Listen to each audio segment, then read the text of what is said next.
Good evening, everybody. It is Map Show 92. Our guest speaker tonight is the legend himself, Mr. Glen McQuirk, going to talk to us about Did You Know? So after the short little break, you will see him, the legend himself, on the screen.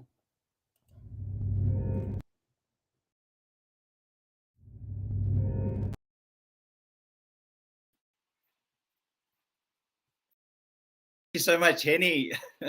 This is a wonderful night, and I trust that we're going to have an exciting time together. And it's the first time that I heard that I'm a legend. Maybe the time is coming when we will all be able to have a real impact, not only in our personal world, but in the world as a whole. And I've been thinking a lot recently about what I was taught in the school environment.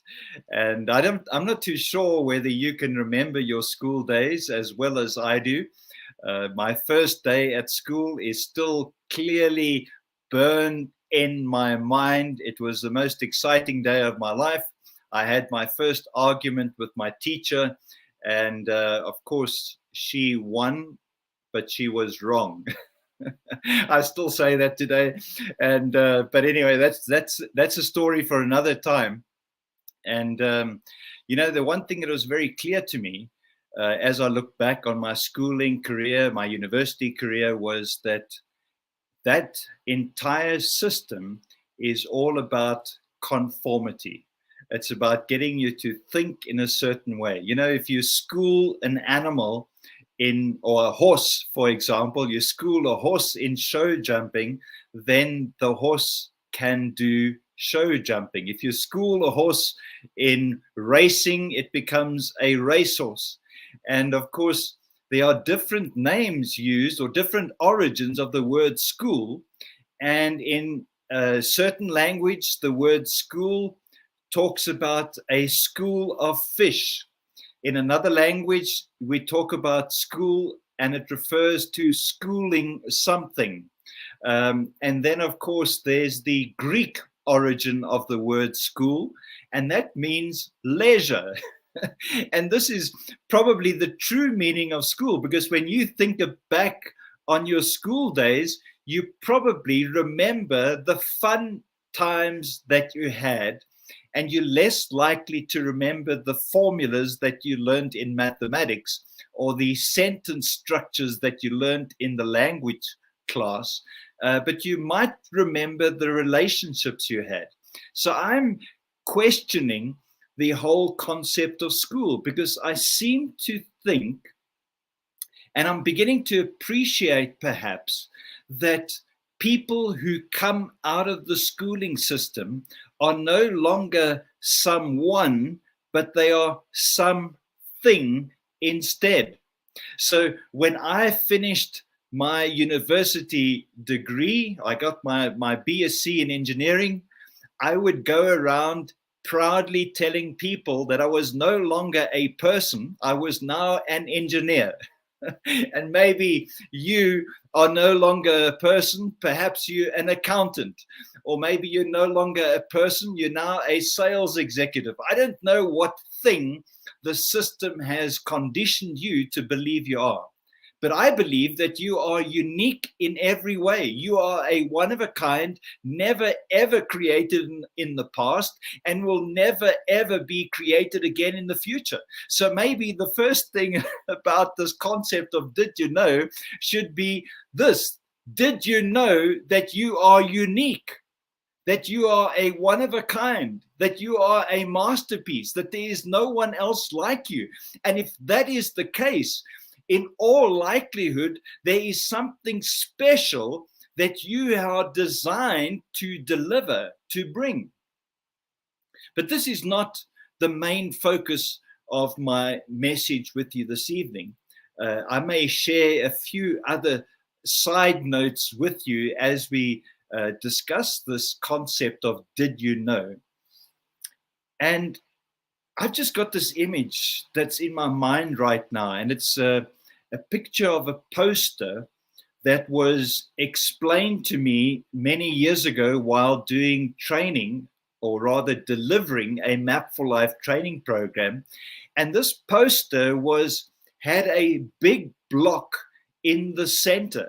Imagine an A2 sheet of paper, and in the center was a big block. Below this block was streams of colored small squares moving towards the entrance to this block. And above the block were straight lines of gray squares. I'm sure you can already imagine this random movement of colorful blocks entering the big block in the center, and straight lines, ordered blocks moving out the top, all in gray. Now, they weren't accountants, but they were just gray people moving out, people who had all been conditioned to think the same way, to believe the same things, to behave like they were taught to behave. And of course, you probably have guessed it already. The big block in the center of this poster had a name, and the name was SCHOOL, school. And you have been through this block, and I have been through this block. And our original colorful self is desperately trying to break out, and our conditioned gray counterfeit is trying to suppress who we really are. And so tonight, I want to invite you to return to your original. No longer the copy that you have become, but to be the original that you were born to be. So what is it that you and I need to know? Well, here's something that I would like you to consider this evening. And that is, did you know that the words that come from your mouth have the power of life and death within them? The words that come out of your mouth are seed that can cast doubt or that can encourage action.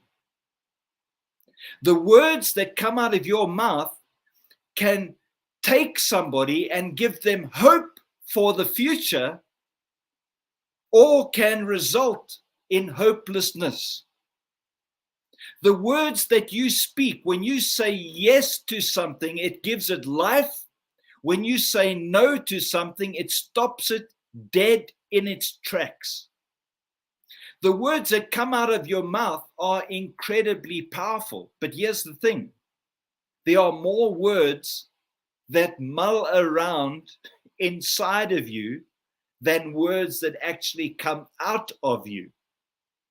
And if words have power, we need to start thinking seriously about the inner talk, the inner conversation that is taking place on a day-to-day basis, moment by moment. You see, the words that come out of our mouth are the result of thought, are the result of focus, of the focus of our mind. The thoughts that we have, or the focus of our mind, is dictated by the input that we expose ourselves to. What we see and what we listen to are influencing what we think about, and what we think about is what ultimately comes out of our mouth. So when we understand that the power of life and death lies in the tongue, and that our senses are the sources of input that produces the thoughts that we have, which lead to the conversation and to the words we speak, then it becomes imperative that we place our eyes in front of the things that we need to see that are aligned with our vision, which is our vision board. Our vision board needs to be in front of us all the time. We need to be looking at it, staring at it, imagining. I think Henny will talk about it later this evening, because he mentioned last week that our vision board is a preview of the future. I want to almost say that our vision board is a reflection of the past that we have seen that's going to manifest in the future. So what you look at, what you listen to, where you place yourself is a critical, life-changing aspect, because it leads the words that you and I speak. And what we speak shapes the future. What words are you speaking? I remember last week we talked about victimitis and excusitis. Those are incredible. I mean, I've heard so many excuses in the past week. It's phenomenal. And it's nothing new. They're not new excuses. I'm waiting for somebody to come up with something original. It's almost as if they're using artificial intelligence to generate reasons why they can't do something. Excuses don't cut it. Rather be quiet than provide a reason for not engaging. It is in your interest to only speak words that are aligned with the destiny that you have seen. Words themselves are sometimes ambiguous. When you gather people together and you explain something to them, for example, we had to, when I was at school, explain a picture in words. We had to stand up in front of the class and describe to the people something to draw. And I thought I was going to crack this. I started by saying, draw a 5-centimeter circle in the bottom left-hand corner of the page. Draw another 5-centimeter circle at the bottom of the right hand. And I was explaining to people how to draw a bicycle. My goodness me, the pictures that came back from my classmates were nothing like a bicycle. So it was clear that the words I spoke weren't effective in communicating. What we demonstrated was when I showed them a picture of the bicycle, everyone was able to recreate that picture almost precisely. So what we speak is one thing, but did you know that what you write clarifies what you have spoken? And so the things that we write down ultimately are going to manifest. Why is it important for us to write things down? Why is it important for us to draw? Why is it important to have a vision board? Well, for this reason, it brings clarity. It enables you to clearly communicate your vision. It not only brings clarity and effective communication, it also develops, or rather demonstrates, conviction, commitment. I mean, when you they even say commit your vision to paper. The weakest ink is stronger than the strongest memory. Somebody once said to me when I was doing a session in Pretoria, they said, if it's not on paper, it's vapor. You need to write it down. Clarity, conviction, commitment. communication. These are the reasons you would write something down. In fact, writing something down demonstrates your character. A lot of people will say, yeah. Sorry, for those of you who are not from South Africa, yes. I know what you mean. But, they turn around and they fail to write it down. They have no vision board. They have nothing that has brought clarity. So as a result, they drift. Writing it down is important. So the message this evening is, do you know that what you speak gives life or death, blessing or curse? That which you write brings clarity, commitment, conviction, and communication effectively. But did you know that unless you believe what you have spoken has been created and what you have written is already complete, the likelihood of it manifesting is reduced? So you and I need to believe in what we have seen. There are too many people that are starting great endeavors, but the motive is purely money. The motive is, it might be a great business idea, but behind it, the motive is money. The motive might even not be money, but survival. The motive is creating cash flow. I mean, that's just all they think about. That's the motive. If that is the motive, the belief is going to wane. The ability for you to believe in yourself is going to be limiting. The ability to believe in your Creator is going to be tested. So you've got to have absolute conviction to the point that you believe in such a way that you are able to step in faith despite not having the resources to do so. It's like taking your wife out for a meal. No, that's too small. Taking out the whole family, your brothers, your sisters, and their children, and going for a big celebration at the most expensive restaurant in town, knowing that you're going to pay for the meal from the oyster that you find in the pearl that you find in the oyster. That's faith. And I think we need to have that kind of faith. We need to be able to step out there and do things powerfully, but it requires belief. Unless you believe with absolute conviction, it's unlikely that you're going to step in faith. More likely that you're going to procrastinate in fear.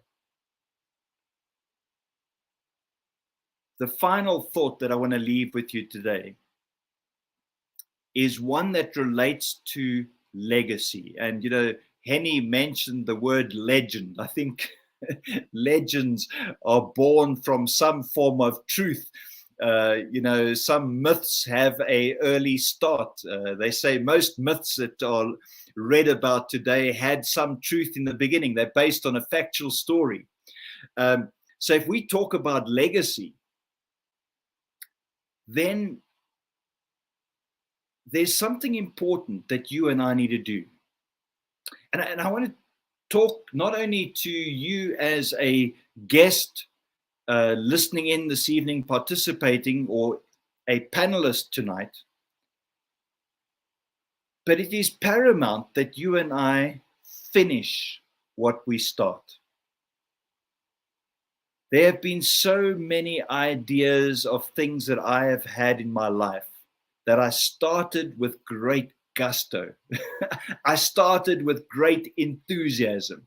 I started by not even sleeping through the night because I was so excited about the potential outcome of what I'd begun, only to fade away within a week, within a month, within a quarter, maybe a year at most.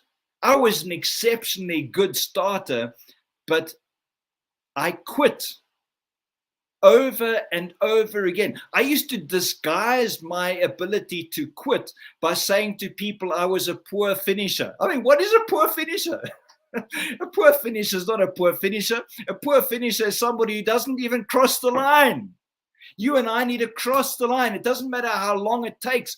Keep your eye focused on there. Just like the person who's trying to start, or not trying to, the person who is going to cook his food by starting a fire through rubbing two sticks together. He knows, or she knows, that in order for that fire to exist, those sticks have to be rubbed together and continuously until the fire begins. Once the fire has started, anyone can stoke the fire. It takes special focus to get the fire started. Your dream requires your determination. It requires your absolute focus. It requires you to be single-minded. It requires you to be completely and utterly sold out on that vision. Because there's going to come times when you look into the future and all you see is darkness. And it's in those times that you are the one that's going to have to be the light of hope. And when you finish something, when you complete something, that which you complete is going to live on. That which you complete is going to begin to transform lives. That which you complete is what you are going to become known by. That which you complete is going to transform the world. Not the things you failed to finish, not the things you gave up on, not the things that you quit on, not the things that you gave excuses for, the things that you finished. There's no excuse that is worth, no excuse that you can share that has the power to rob your vision unless you allow it to do so. Let's move into this year by taking charge of our own life, by speaking the words aligned with our vision to the point where people know us by those words. Let's stop speaking what we do not want. Let's only speak what we do see and what we've come to deliver. Because if we do that, I think we can transform the world. I trust that this message, which I really feel is only just starting, is going to be explored effectively by you and the panel this evening. So please share your questions, and it's just something that I'm really excited about. I want you to return to your original color, no longer be gray. I want you to be a someone, not a something. I want to be a someone, not a something. And I trust that together, as we journey into the future, we are all together going to speak our visions so that we literally transform the world in which the people live. It's been a joy speaking with you this evening, and Henny is going to be joining you with the panel right after this short video. Good night, everyone.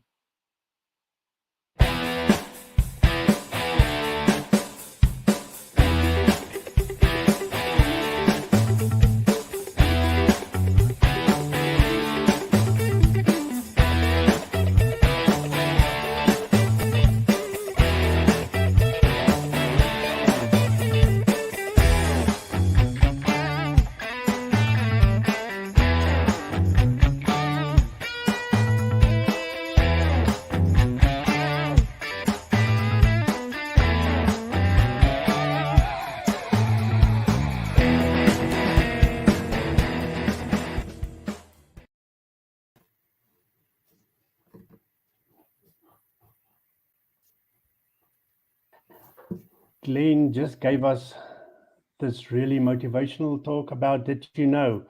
For those of us that actually did listen, I think we now know It's not a did you know anymore. I am looking at everybody that's joining us. Delmarie, welcome.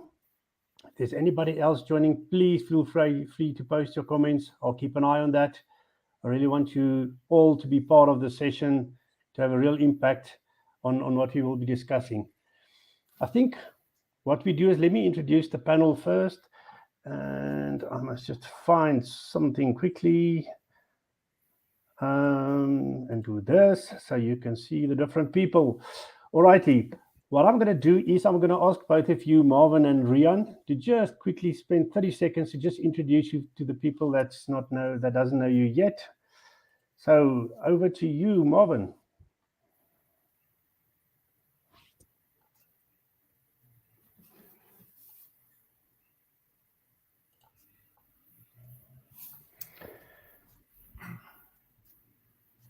Marvin, can you hear me? Looks like Marvin could be frozen. Rian, can you hear me? I can hear you, Annie. Perfect. Let's start with you. We've lost Petra and we've lost Marvin. I'm sure they will get on board pretty soon. Rian, over to you. Now, thank you, Annie. I'm Rian from Leidenburg. Those of you who don't know me, I've been staying here for about 20 years in Leidenburg. I'm currently in a startup consultancy business. Been in the mine for a few years, and now in a consultancy business where I help people to find their purpose, using, amongst other things, Map for Life. Also helping teams and also helping companies with finance. As Glen said, I've studied to be an accountant, but I am Rian Burger, so don't worry about that. But yeah, finance is my background, so I can also use that to help companies. So that's why I'm busy with, and staying here in the lovely Mpumalanga, liking to run around once in a while in the bush. Currently, I'm unfortunately a bit injured, but hopefully in a week or two, then I'll be able to get back to the bush and the mountains to run in. All righty, it looks like Marvin is back. Welcome back, Marvin. If you can introduce yourself, please. Thank you. My name is Marvin Hawkins. I'm based here in Pretoria. I've been with Map for Life for close to 10 years now. Happily married with one wife and 2 kids and 2 dogs. And I'm in the IT industry. And looking forward to participating tonight. Fantastic. Thank you very much. Like I said, keep those comments coming. All righty, so I think I'm going to start with you, Rian. Glen mentioned 4 things that he highlighted for us on the Did You Know talk just now. Which one of those things actually stood out for you, and why was that the one that stood out? I think, always when we talk about your words, it stands out for me, and the fact that life and death is actually lying within the power of the tongue. That's what the Bible said. But I think, you don't need to go to the Bible. You don't need to go to religion to prove that. There's so many people in life, we know that and Jesus actually said it. And it's not, he didn't say it as something that's only biblical. He said it as a fact of life. It's not what's going into you that is affecting you. It's actually what's coming out of you. And just to give the picture, the word that you're speaking is actually giving a picture of what's going on in your heart. So if you like to have this toxic talks and this negativity flowing from out your midst, that says something about what's going inside, and that there's a problem inside. I really think we must, especially in South Africa, but I think worldwide, we need to look out for what we're saying, because we speak so much death, and then when the death knocks on our door, we act surprised. But at the end of the day, what did you speak? What did you put out there in the physical realm? And are you not only just busy reaping what you have sown? And if you have sown weeds, that's what the harvest is going to be like. But if you sow good seed, then you'll have a good harvest. So I always like the portion about the words that you are sowing and putting out there, because you can expect a harvest coming from that.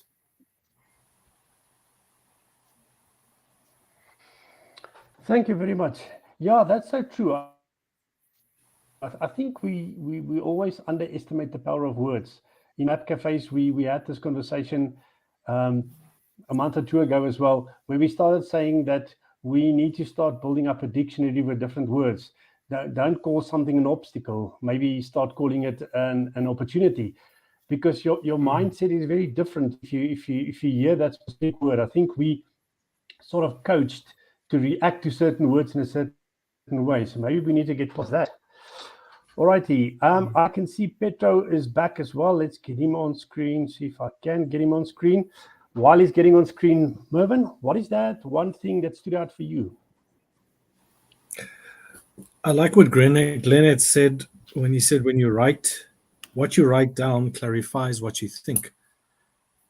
I think when you have a lot of thoughts and you keep it in your mind, and life happens and people next to you happen, and that really, it doesn't allow you to maintain that clarity that you actually wanted, especially listening to the news, listening to kind of the chatter in the corridor, the coffee chats, the smoke break chats. That's in your heart can easily become clouded until you write it down. When you write it down, it's kind of set on paper. When you write it down, like Glen was saying, it's kind of fixed. When you write it down, you can walk away from it and come back to it, and it's still there. When it's just a thought, then it won't. I mean, that little imprint of the thought wouldn't last. So for me, what he said when he said write it down, and it creates clarity, is something that really stood out, because, like I say, there's lots of things to confuse us, to distract us, to deter us from doing that we want to do, or that's in our heart. I like what you said, and maybe I'm going to come back to that a little bit later. Right now, Petra, I can see you on screen as well. I'm going to ask you to take 20 seconds, 30 seconds to just quickly introduce yourself. Petra is from Dar es Salaam in Tanzania.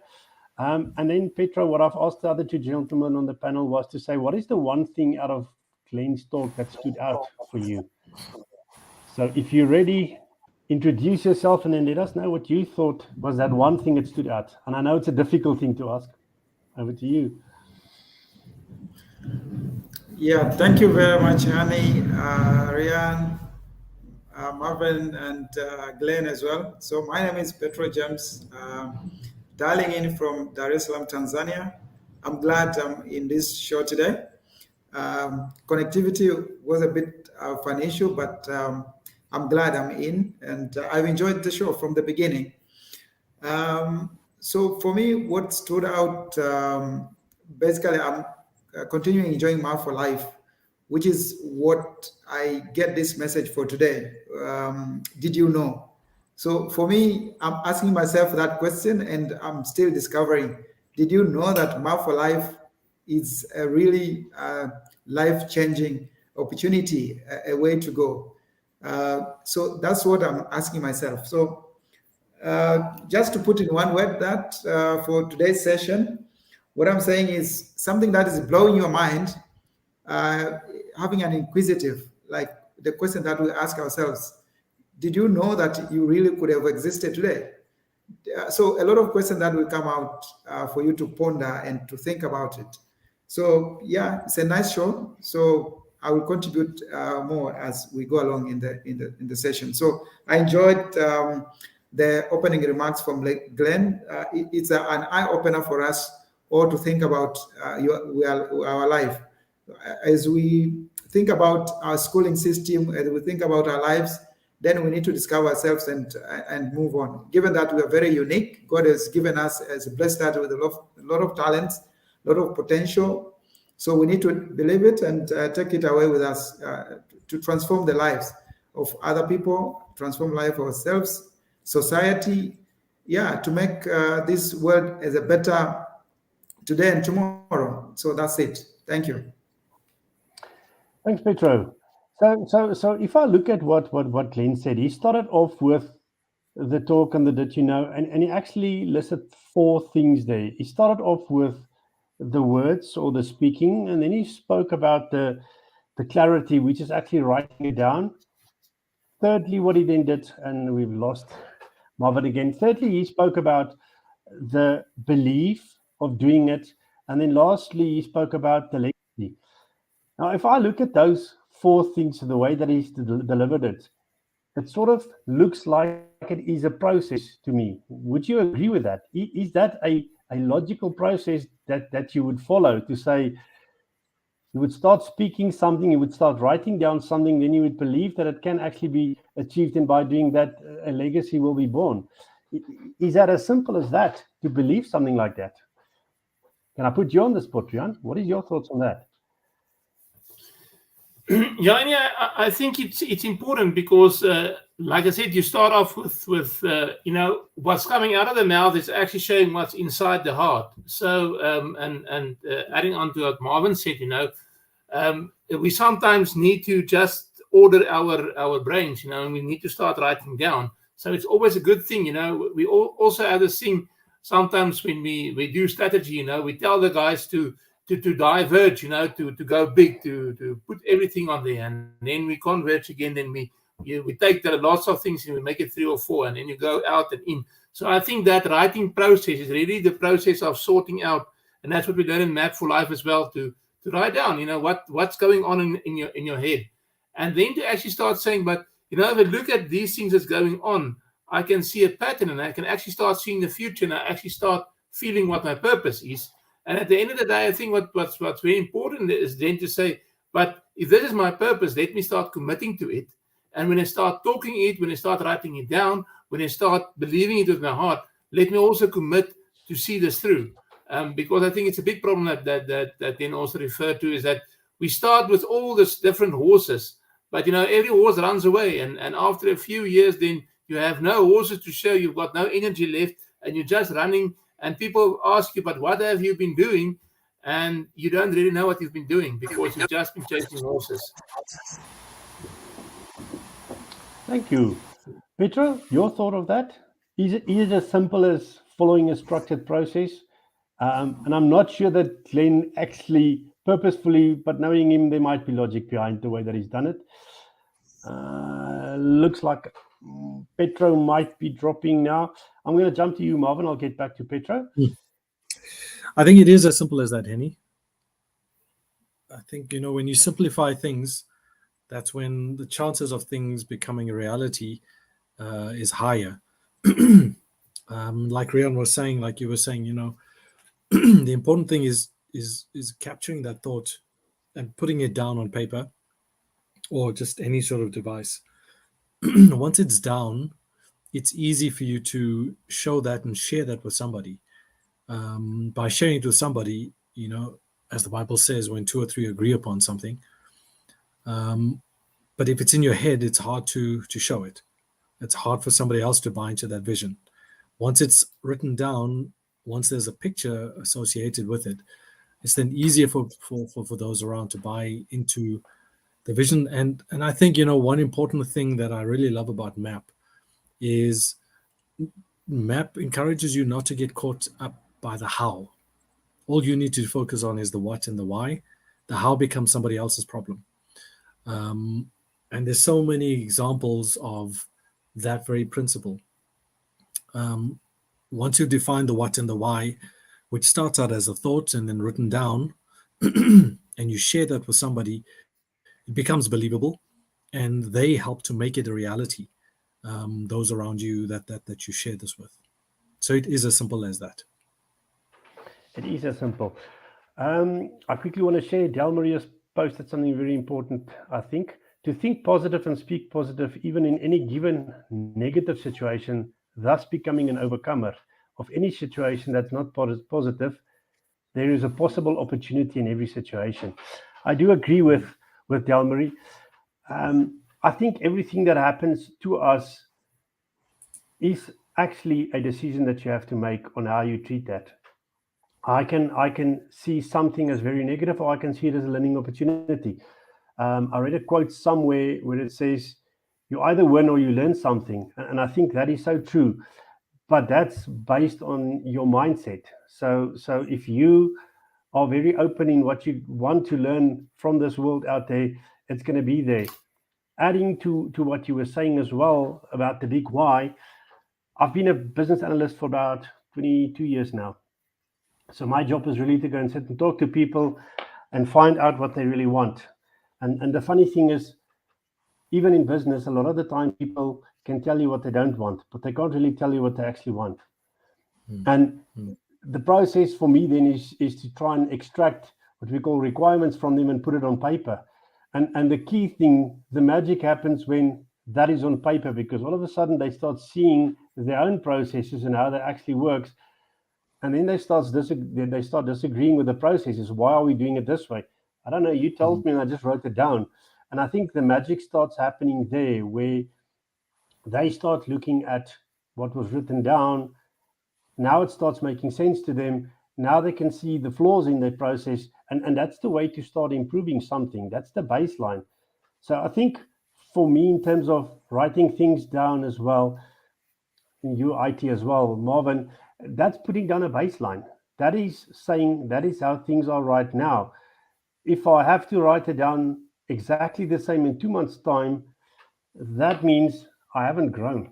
Something hasn't happened. So your thoughts around that? I'm going to bring Petro in back again. Your thoughts on that, Rian? Can you grow? Can you not grow if you write things down? Or is the process of writing things down really a manifestation of becoming a vision board, where you start seeing things? Because words by itself doesn't mean anything, but adding pictures to it just makes it more powerful.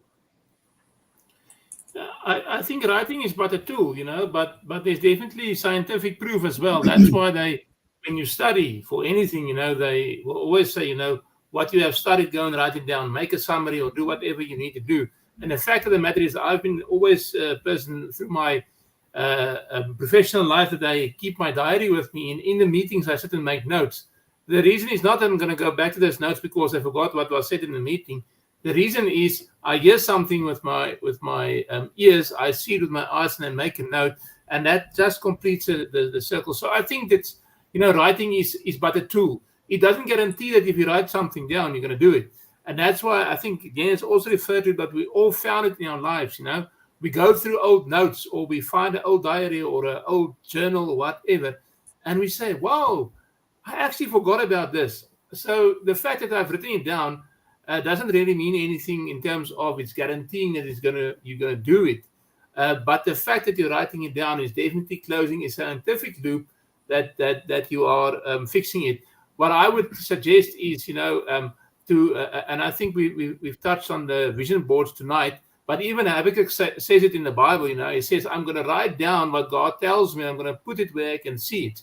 So I think if you write it down, and if you've got a process of looking at it regularly, be it in a book or be it somewhere hanging, whatever it might be, maybe it's a note on your computer, but if you have a process to go and check it, then I think you've got something there that's going to make it through. But the fact that you're going to write it down doesn't necessarily guarantee that you're going to commit to it.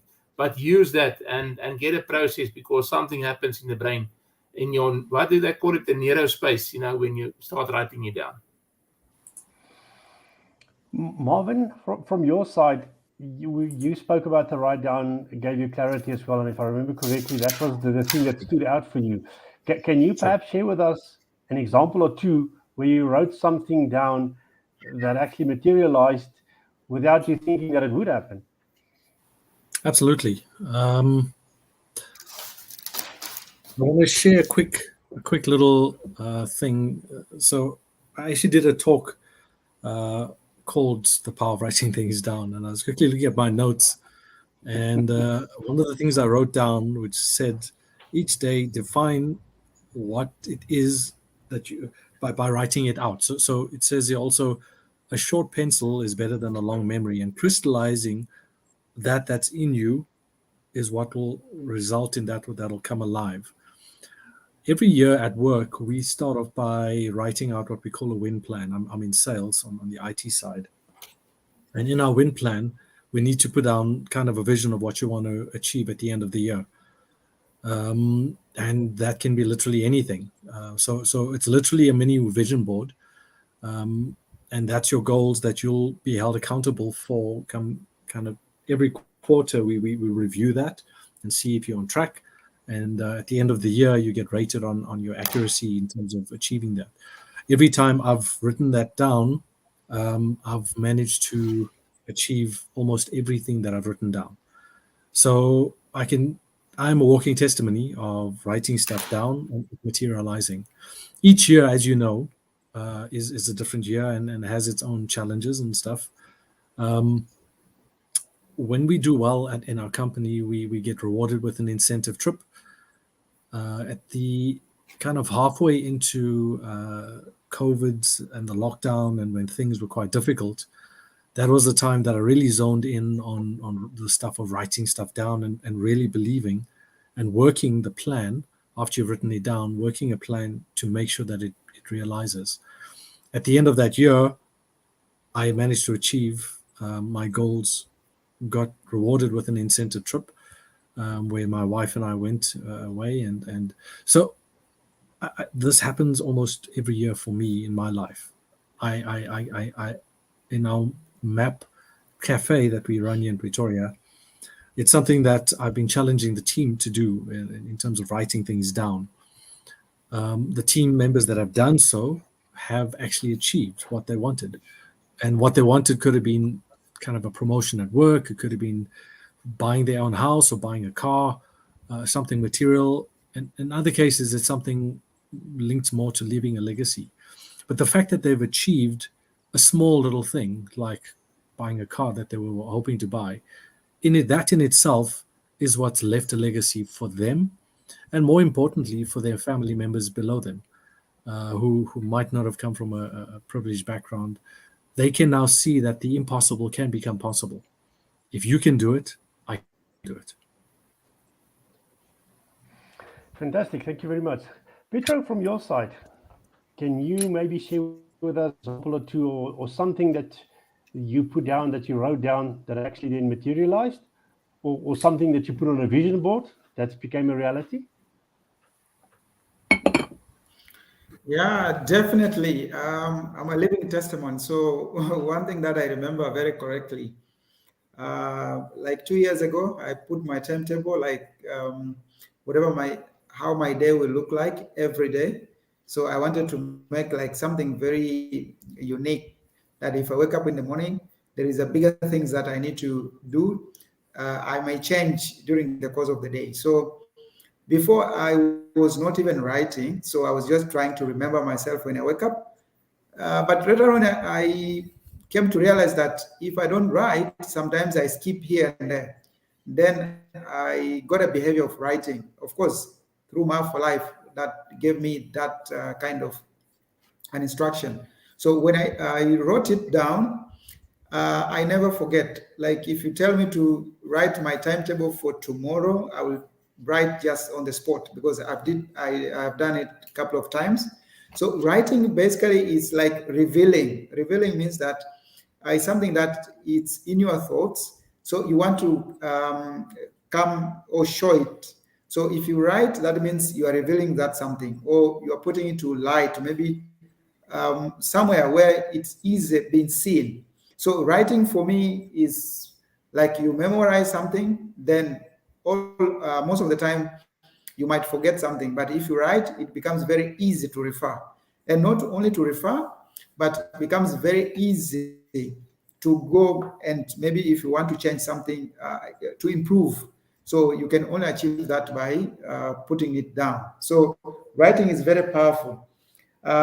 If you want to put something in front, so for example, maybe we are in this forum, then you want to remember something very quickly, like you have said when Glen was opening remarks. So he mentioned about word clarity, belief, legacy. I wrote it down, so it's easier for me to refer, and it becomes very quick. And if I mention like 2-3 times, then it is sticky in my head. So writing is a very powerful tool. And I remember one of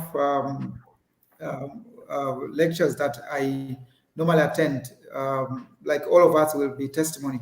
If you think, you write, then you place somewhere, then you recall every day, then it sticks to your head and it becomes popping up every time that you walk, like I want this, I want that.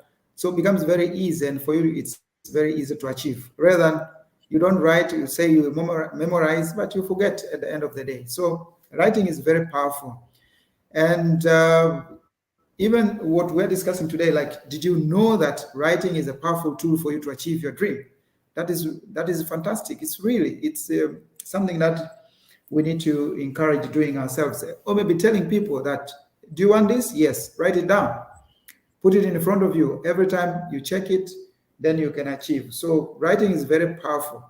So it becomes to my to-do list, like, did you know writing is a powerful tool for you to achieve your objective or maybe goals or success? So it's really, really powerful.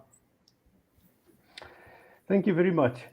Yeah, I went through the Map for Life process in the beginning of this year, and I started writing down a few things where you go into that list of items that you pick that you then need to drill down. So as part of the normal process, you put things on paper to say, these are the top 10 things in my relationship side of things. These are the top things, etc., etc. And funny enough, one of the things that I wrote down was I need to, same as Glen, I believe now, was to give my wife more hugs, to make sure that I greet her with a kiss in the afternoons, and that I say goodbye with a kiss and just give her a hug more often than I used to. Now, it might sound straightforward for most people. I lost my first wife, so I got married again, and I'm still finding my feet with a new wife, if I can call it that. So what was very funny is I wrote it down, but it didn't make it into my top 10 list of crucial things that I needed to focus on. It wasn't a priority for me. But the funny thing is, after I went through the exercise, about a week or so later, my wife said to me, something is happening. And I wasn't sure what it was. And she said, you're hugging me more, you're kissing me more. I didn't really focus on it. So I really believe in the power of writing things down as well, because it just goes into the mind. I'm also thinking, and you guys can tell me what you think about that, but I've also got this thing in my head. If it stays in my head, I'm not really committed to it yet. When I start writing it down, I put it down to become accountable. In my head, nobody will know if I really got to it. If I wrote it down, I'm now all of a sudden accountable for something that I put down. You agree with that? Anyone? Absolutely. I think, the fact that you've written it down shows that you're serious. Also, the fact that you've written it down, like Petro was saying, helps you to get clarity. One other thing that I thought of, once you take it out of your head and you put it on paper, it allows you to make space in your mind to be able to but I mean, when you speak about clarity, you kind of have clarity if you're cluttered inside. You've got to declutter your mind so that you can actually be able to focus. The more you look at the thing that you've written down, the more that clarity becomes clearer. Sorry, that's actually very bad English. But the more you look at it, the easier it is to clarify. That's what I'm trying to say. Because as you show it to somebody that's of the same mindset, they can ask you questions about it, and that in itself also helps to give a bit more clarity. But it's so important to have it written down, because, like you're saying, that accountability kicks in, and also that commitment kicks in. That belief then also starts kicking in, because the more you look at it, the more you see others have done it, and the more you start believing, hey, but I can actually do this. And then you planning out that becomes even easier, because you don't have to have the answers of how. Again, it's about chatting to others and have others complete the how to make it become a reality.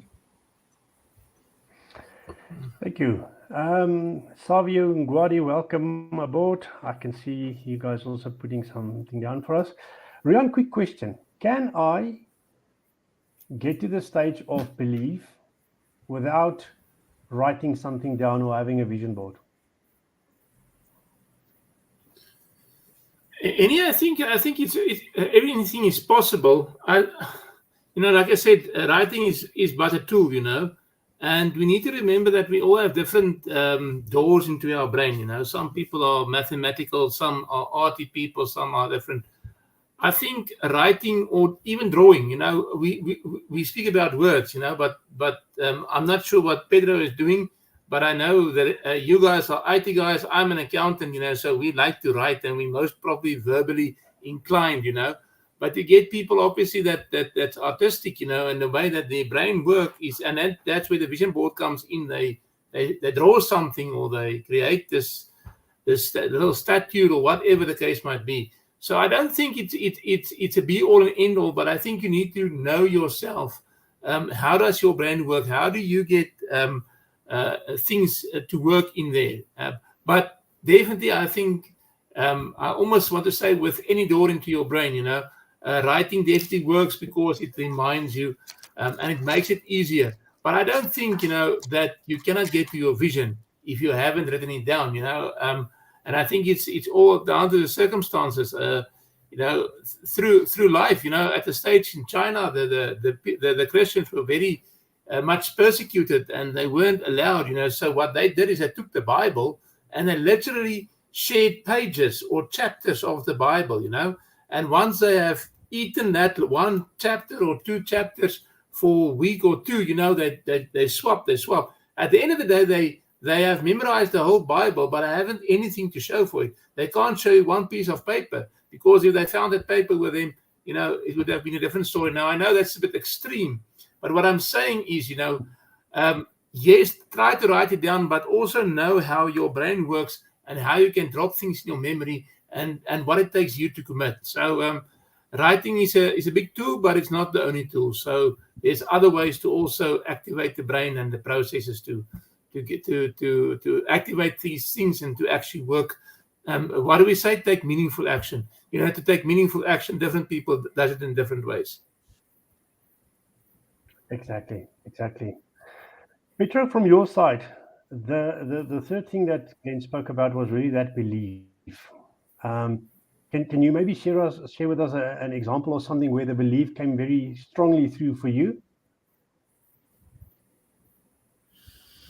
Yeah, for me, the belief came very strong when I encountered, or most of the time when I encounter some things that normally comes to my life, then I need to go for it.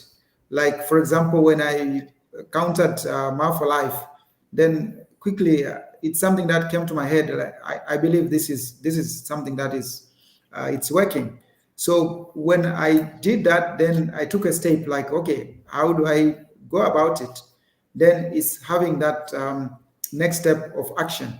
So believe it is very true that it's when something is clicking to your mind and you're able to go for it. So you have that kind of belief. And something that's come to my mind is you cannot do anything if you don't believe it. So it's very powerful for you to believe something, then you're able to go for it. So without believing it, then it's you cannot do anything, because if someone tells you that you can you do this, then if you don't believe it, it's very difficult for you to do it, or maybe to achieve it.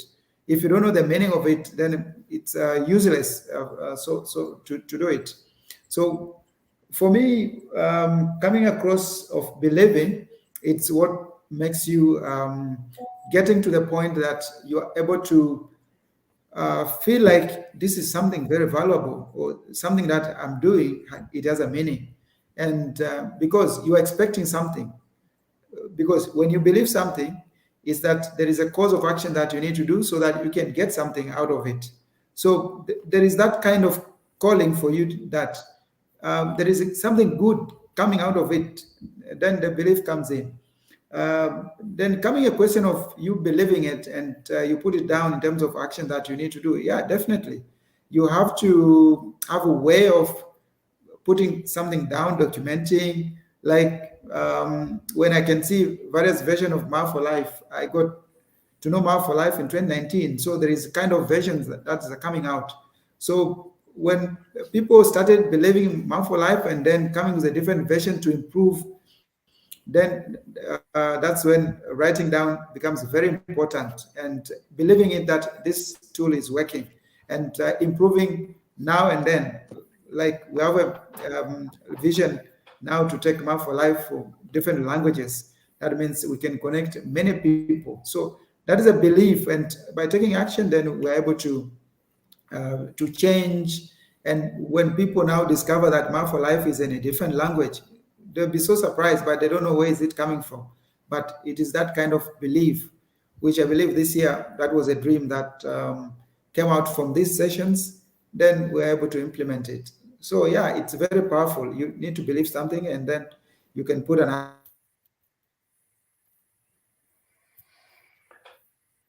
Perfect. Thank you very much, Pedro. Before I'm going to ask the For you guys to to follow.